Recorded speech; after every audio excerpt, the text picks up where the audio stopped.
मेरे पूज्य प्रिय सनातन धर्मियों, मैं आपको एक बहुत ही सुंदर जागो हिंदू ब्रह्म एकता मंच से कथा सुनाना चाहता हूँ। मैं सुनिमिष बत्तस पुत्रीय ब्रह्मा एम समासा गोरखपुर विश्वविद्यालय गोरखपुर वर्ष 1972 तथा एक्स रिटायर MS बिहार सरकार रफुल हॉस्पिटल। मेरे प्यारे साथियों, मेरा चैनल है जागो हिंदू ब्रह्म एकता मंच। मेरे प्यारे साथियों, राजा दशरथ जानते हैं, उस समय दो ही नरेश थे जिनको दसों दिशाओं और स्वर्ग नरक तीनों जगह बहुत ही महत्व था। पहला राजा दशरथ और दूसरा जनक।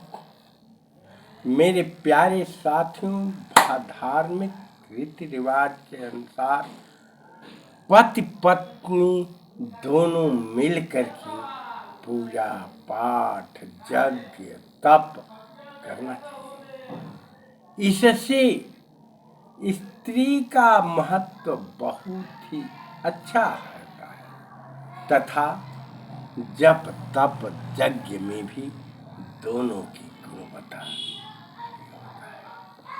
मेरे प्यारे साथी, कुछ लोग कहते हैं कि पुत्र प्राप्ति से ही कुल खानदान आगे बढ़ता है। नहीं प्यारे साथी, लड़की जब आपको उत्पन्न होती है उसमें भी बहुत बढ़ोती है कुल खानदान।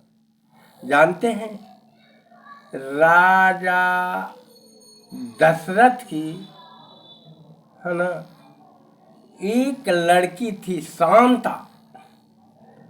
पहली लड़की थी शांता और उसके बाद पुत्रवती यज्ञ कराया गया तो राम लक्ष्मण और भरत शत्रुघ्न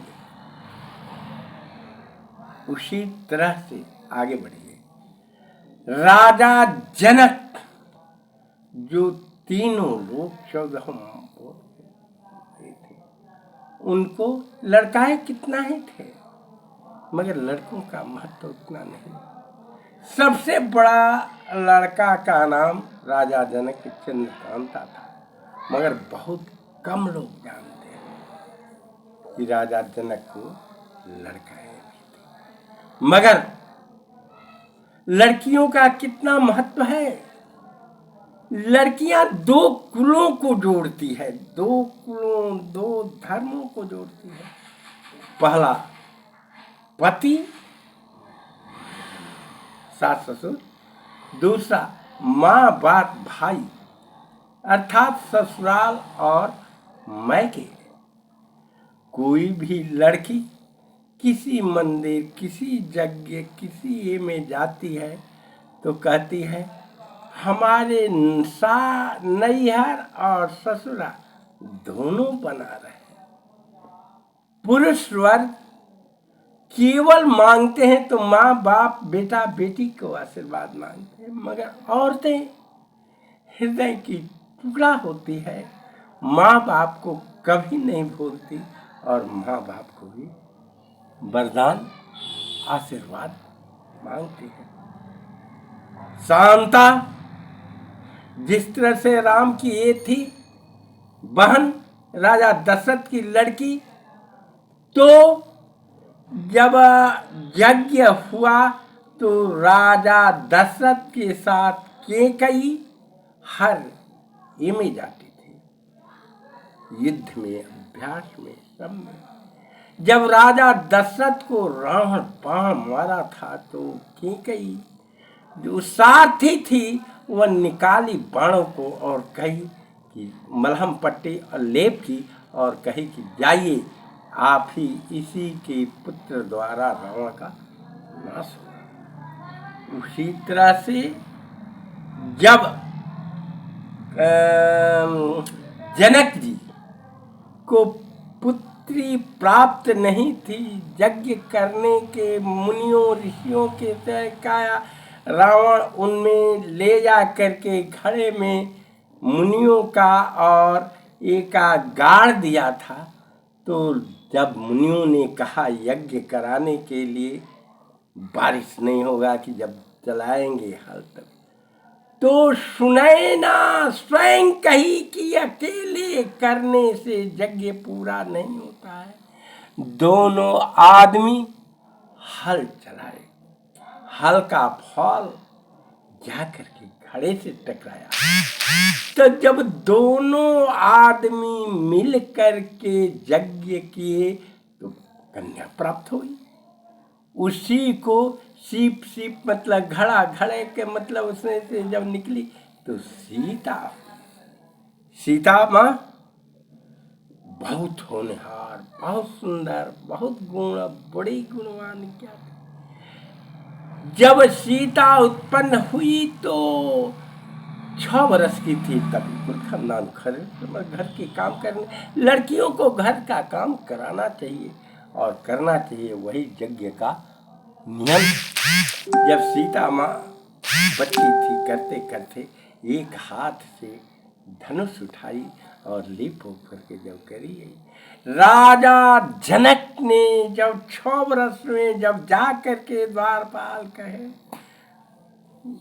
वर कर कि सीता ऐसी ऐसी की है, राजा जनक ने उसी समय प्रतिज्ञा कर दिया कि ब्रह्मांड के मालिक प्रभु ही अवतरित होंगे तो इस लड़की के उससे मैं शादी करें। मैं प्रगट कृपाला दीन दयाला कौशल्या हितकारी। जानते हैं जब राम वहाँ उत्पन्न होते हैं, वो आते हैं तो बिना बुलाए इनवाइट किए ही देश देश के भूप आते हैं और भूप मिल करके, जैसे गठबंधन में जब पूर्ण बहुमत नहीं दीजिएगा तो गठबंधन क्या करेगा। उसी तरह से देश देश के राज भूप सहस्त्र दधि 1/12 10 मिल करके और टरा या न टारा वो धनुष को नहीं चटार पाए। और राम, इसलिए गठबंधन की सरकार नहीं चाहिए, प्योर एक चाहिए जो कि सब करे। तो राम प्रकट होते हैं और जब आते हैं तो गुरु के द्वारा लाया जाता है। सीता जब पंचवटी में फूल कहाँ सुंदर स्थानीय मिलन का होता है। जब पंचवटी में सीता फूल तोड़ने जाती है, उस विश्वामित्र जी बताए थे, और उधर राम आते हैं, सिय मुख शशि भय नैन चकोरा दोनों। तो गठबंधन सरकार नहीं था, उसमें रावण हजारों नरेश आए थे। क्या हुआ, एक ने ही राजा रामचंद्र जी ने ही धनुष यज्ञ में धनुष तोड़ा। जनक जी उसी समय प्रतिज्ञा कर दिए थे। इसलिए मेरे प्यारे साथियों, औरतों का बहुत ही महत्व होता है। पुरुष और औरत मिलकर के ही कोई यज्ञ तप साधन करे। पुरुष अकेले कुछ भी नहीं कर सकता जब तक कि स्त्री उसका साथ न दे। मेरे प्यारे साथियों, सनातन धर्मियों, जागो हिंदू ब्राह्मण एकता मंत्र को सब्सक्राइब करें, बेल घंटी दबाएं, सदस्य बने और मेरा और अपना कल्याण करें। स्त्री को कम न समझें, बच्चियां कम नहीं हैं, 2 कुलों को जड़ती है। मैं जय जय हिंदू, जय भारत, सनातन धर्म, जय जय भारत।